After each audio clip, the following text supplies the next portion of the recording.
नमस्कार।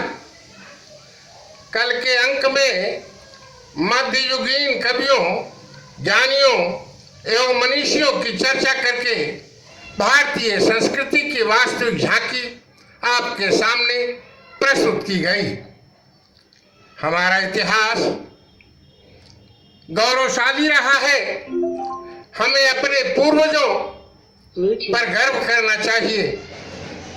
दृढ़ इच्छा शक्ति के लिए न्यायपीठ अपने धार्मिक ग्रंथों के अध्ययन पर बल देती है।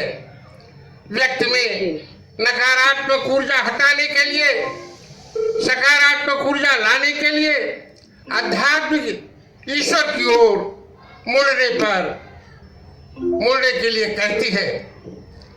अब हम आपके सामने न्यायपीठ के आध्यात्मिक पक्ष की चर्चा करना चाहेंगे। प्रस्तुत है न्यायपीठ का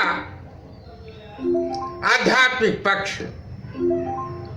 जीव आत्मा एक चेतन शक्ति है जिसे इन साधारण आंखों से नहीं देखा जा सकता।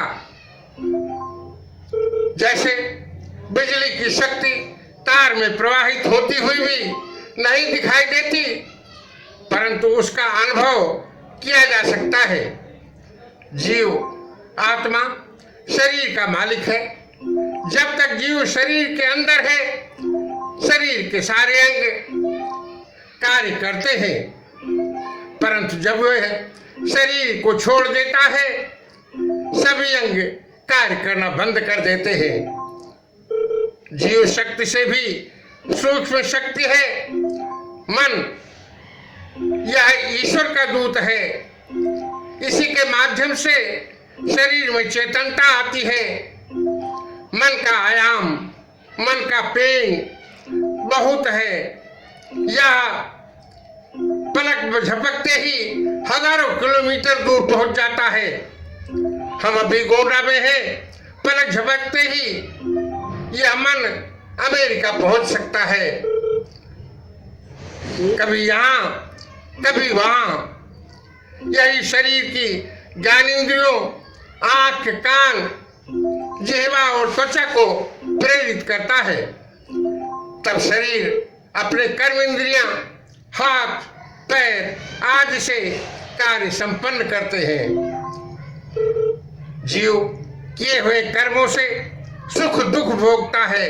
मन की शक्ति को मानसिक शक्ति अथवा आध्यात्मिक शक्ति कहते हैं। यह मानसिक शक्ति शरीर के प्रत्येक अवयव के प्रत्येक कोशिका में विद्युत तरंगों की भांति प्रवाहित होती रहती है। विचार भाव या सोच मन के द्वारा ही आती है। जब व्यक्ति की सोच नकारात्मक होती है, तब मानसिक शक्ति अथवा आध्यात्मिक शक्ति का प्रवाह शरीर में कम हो जाता है और शरीर का सुरक्षा कवच बहुत कमजोर हो जाता है, जिसके द्वारा रोगाणु सुरक्षा कवच और औरा को भेद कर शरीर के अंदर प्रवेश कर जाते हैं और शरीर को रोगी बना देते हैं। सकारात्मक सोच से आध्यात्मिक शक्ति का प्रवाह संतुलित रहती है, जिससे शरीर का सुरक्षा कवच और मजबूत बना रहता है और रोगाणु अंदर नहीं प्रवेश कर पाते, जिससे शरीर स्वस्थ बना रहता है। स्वस्थ शरीर में स्वस्थ मन का वास होता है, ये हम जानते हैं, जिससे हमारी इच्छा शक्ति जो विल पावर है, मनोबल है, वह और मजबूत हो जाता है। दृढ़ इच्छा शक्ति से मानव के उन्नयन की चर्चा हम विचारों के आकर्षण के नियम पुस्तक में अलग से की है और हम यहाँ भी उसकी अलग से चर्चा करेंगे। यहाँ तो सिर्फ इतना जानना पर्याप्त है कि मानसिक अथवा आध्यात्मिक शक्ति का प्रवाह हमारे शरीर के प्रत्येक अवयव और कोशिका में पर्याप्त होता रहे। इसके लिए न्यासपीठ अध्यात्म की जानकारी तथा आध्यात्मिक विकास पर बल देती है। सकारात्मक सोच लाने के लिए, नकारात्मक सोच हटाने के लिए आम जन को अध्यात्म की ओर मुड़ने के लिए न्यासपीठ आमंत्रित करती है। भारतीय दर्शन जीव, माया और परमात्मा पर सर्वाधिक चर्चा हुई है। जीव और परमात्मा तथा माया के संबंधों के बारे में कहा गया है कि जीव और माया परमात्मा का अंश है। जैसे सूर्य और सूर्य की रोशनी अथवा आग व आग की चिंगारी।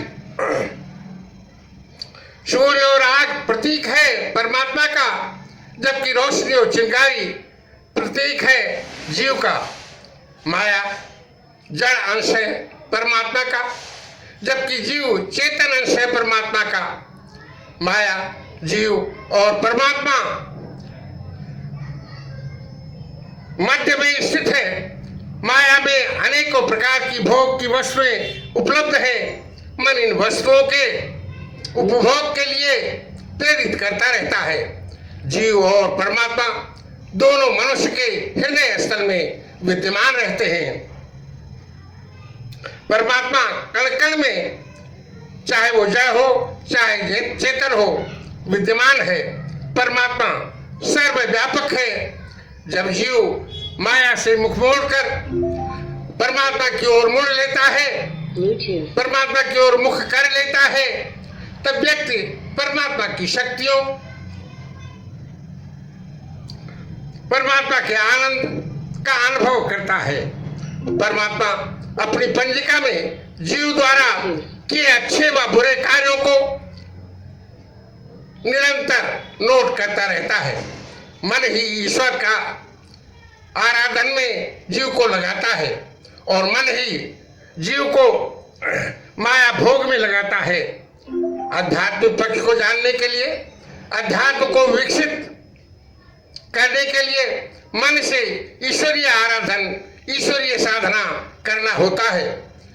मन द्वारा किए गए ईश्वरीय आराधना को ही परमात्मा अपनी पंजिका में नोट करता है और अच्छे बुरे का फल देता है। इंद्रियों के आराधन की परमात्मा नोट नहीं करता।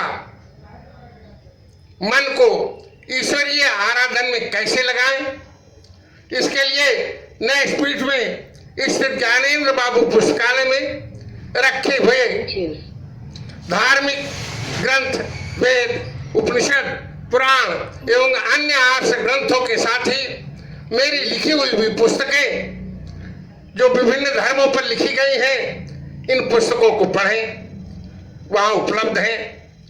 प्रातः एवं सायं अमृत वचन को सुनकर भी आप जानकारी माया, जीव और परमात्मा के बारे में ले सकते हैं और किस तरह से माया की ओर से मुख मोड़कर आप ईश्वर की तरफ इस मुख ले जा सकते हैं, इसके बारे में जानकारी ले सकते हैं। ईश्वर क्या है, हम ईश्वर तक कैसे पहुंच सकते हैं, इसकी चर्चा मेरी पुस्तकों में भी उपलब्ध है। परमात्मा ने विभिन्न धर्मों में, विभिन्न स्थानों पर अपने पैगंबर, अपने संदेशवाहक समय समय पर भेजे हैं। इन्होंने ईश्वर की ओर मुड़ने का पैगाम दिया है। इनसे बेहतर कौन बता सकता है कि ईश्वर क्या है और वो मानव मात्र को क्यों पैदा किया है, वह मानव से क्या चाहता है। इस पर हमारे द्वारा विभिन्न धर्मों पर लिखी हुई पुस्तकें उपलब्ध हैं, जिसकी चर्चा हम अगले अंक में करेंगे। धन्यवाद। जय हिंद।